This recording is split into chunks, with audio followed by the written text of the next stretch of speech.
Howdy guys, about 20 kilometers outside of Guangdong. It was a great visit, a lot longer than I thought it was going to be. Plugging away, it's going to be sort of like highway like this the whole day, I think. I'm adjacent to a nice river. Can't barely see it through all the bamboo.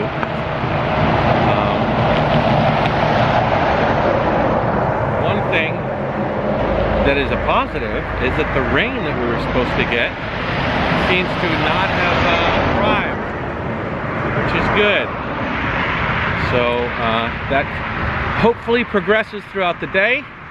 I left early enough to where we could put down a banner day today. I mean, if I could do like 150K, which is possible.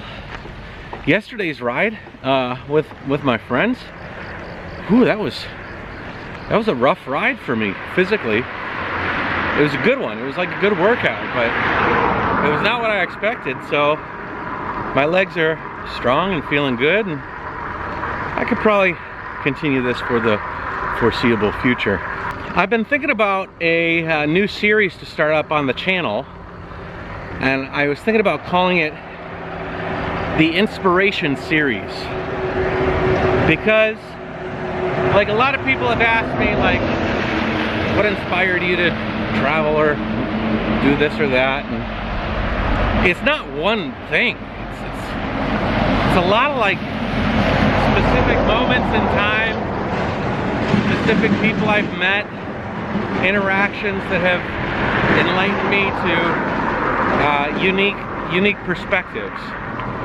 And I think if they were valuable to me, maybe they'll be valuable to somebody out there. Maybe they'll be valuable to you.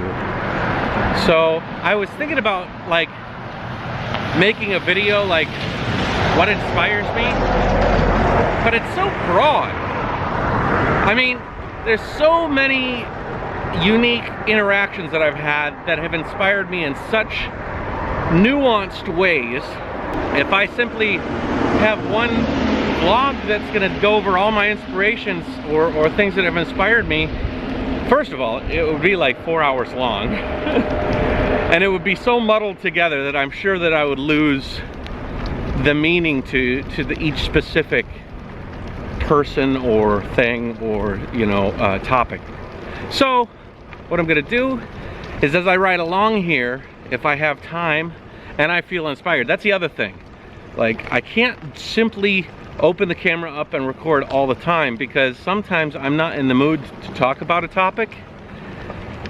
Like, a friend of mine was just chiming on my Facebook, asked me about China's globalist tendencies and how I feel about the situation of China's overreach to try and sort of take their stake and control the world.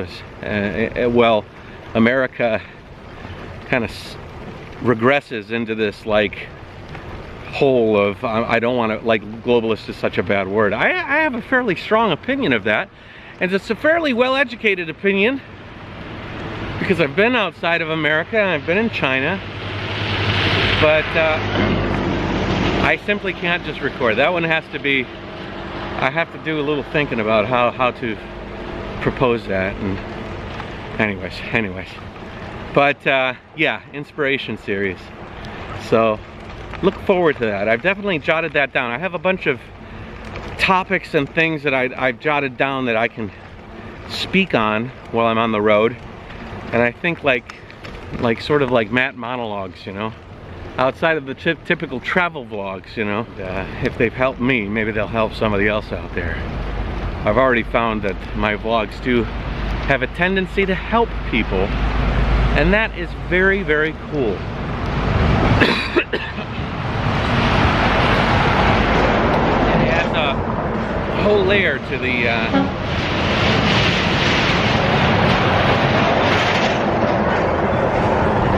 It adds a whole layer to the fulfillment of this journey. But it was obvious, like, ooh, they would be together, ooh.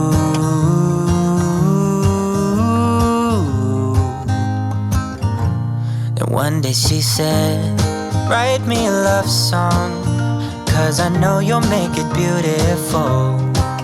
And maybe I'll call you my sweetheart, and promise nobody can steal me away.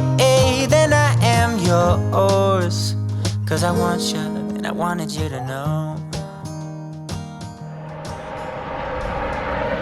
There's these weird machines at these bamboo places that are like sorting the bamboo.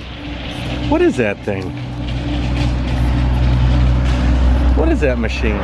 I think that it's like a sorting thing where you put the bamboo in it and it tumbles and maybe removes the leaves or something? I don't know. It's curious. That one had water in it, so it was washing the bamboo? Is it a big bamboo washing machine? Seems like bamboo is a huge industry around here. Like, the only industry around here. I don't see many other industries. There's like bamboo farmers, and then there are services to cater to the bamboo farmers. Like little stores and whatnot.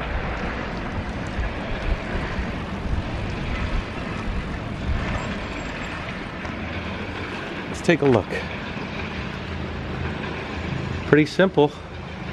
Just some water. They lock the door down and they tumble it. One of my favorite things when I was younger was when we went camping up in an area called Petoskey State Park in Michigan, way up north. Me and Dad and the whole family would take a minivan all the way up to the northern point of Michigan, right up. Michigan shaped like a mitten. So Petoskey's right about here, I think. Anyway, so we would go up to Petoskey and we would get Petoskey stones. Petoskey stones are like basically like petrified coral, like millions and millions of years old. These stones are underneath the ground. You dig them up underground, and the cool thing about them is if you get them wet, then the color kind of pops out. All the little shapes of the coral polyps actually kind of pop out. If you wanted the coral polyps to kind of pop all the time, you'd get a tumbler. And it would basically like this, like one of these machines, but made for stones. And you'd put the stones in and you'd tumble the stones with a bunch of different grits of sand so that it would polish it rough and then softer and softer. And pretty soon you'd polish it so much it'd be like look like glass. Funny thing was that you'd start with a rock this size, and at the very end you'd have a rock like this big. You'd polish everything off of that thing. Anyways, I think maybe that's what this is, just for bamboo stalks instead of Petoskey stones. One funny dad story from Petoskey. We were driving up to Petoskey. It was about a 4.5 hour drive, I guess. When I was like 8 or 9 years old, a 4.5 hour drive felt like years of my life. Dad would listen to classical music loudly on the radio, and we would try to pass out in the back while Dad drove. Like we'd leave at like 12 o'clock at midnight, and then we'd arrive, you know, 4 or 5 in the morning. Then we'd park at the state park entrance, because normally when we'd go, it'd be really busy. So we always wanted to be the first one in line, so we'd go up there really early. Anyways, I remember my dad was driving, and the music was playing. And my dad, one of the things my dad did that was obnoxious and funny was he used to love to hawk loogies, you know, and then spit. He always used to say, Dad, why do you do that? He's like, it's better out than in. What, are you gonna swallow that? Okay, Dad, that makes sense. Anyways, my mom had cleaned the car, washed the windows really good, and she cleaned the driver's side window so much that funny, she cleaned it so much my dad thought it was rolled down, just quickly thinking, and so he loaded up, got it in the tube, in the chamber, and he spit a loogie on that window. It was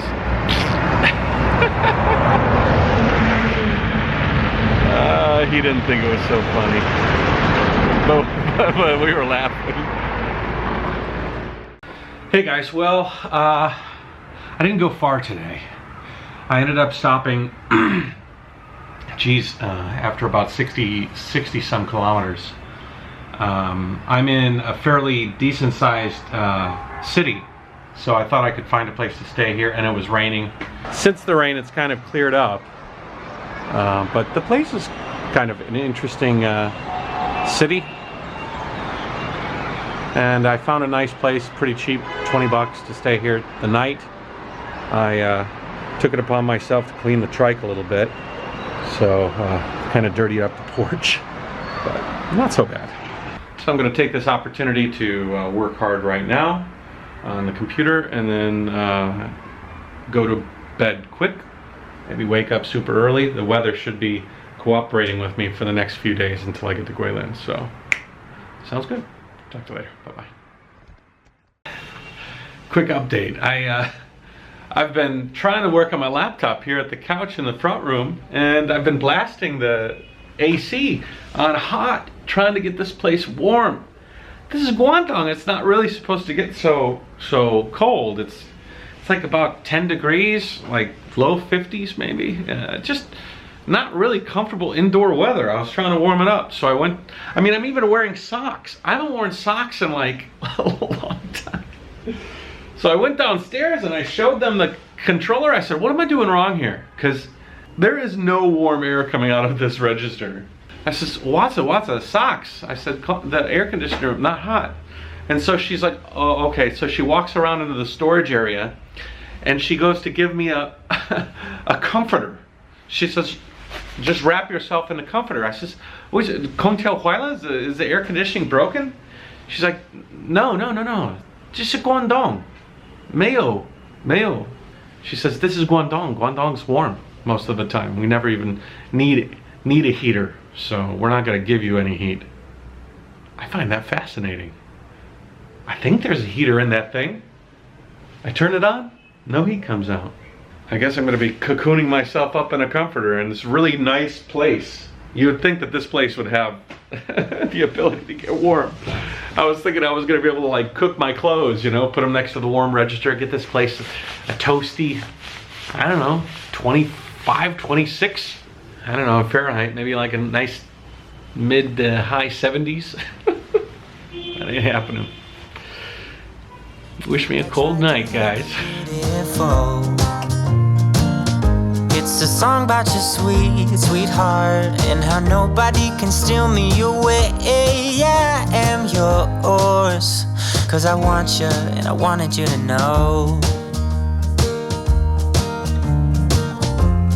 As he sang, she started to dance, grabbed his arm and took his hand. He held her close under the moonlight as they kept on dancing.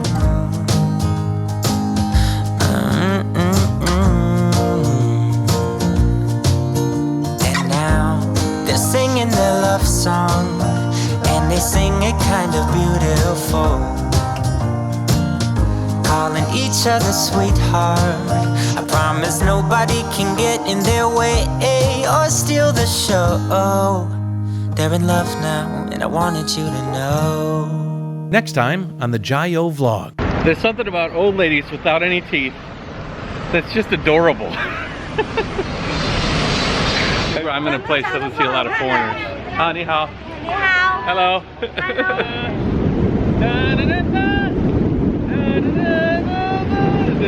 Hello.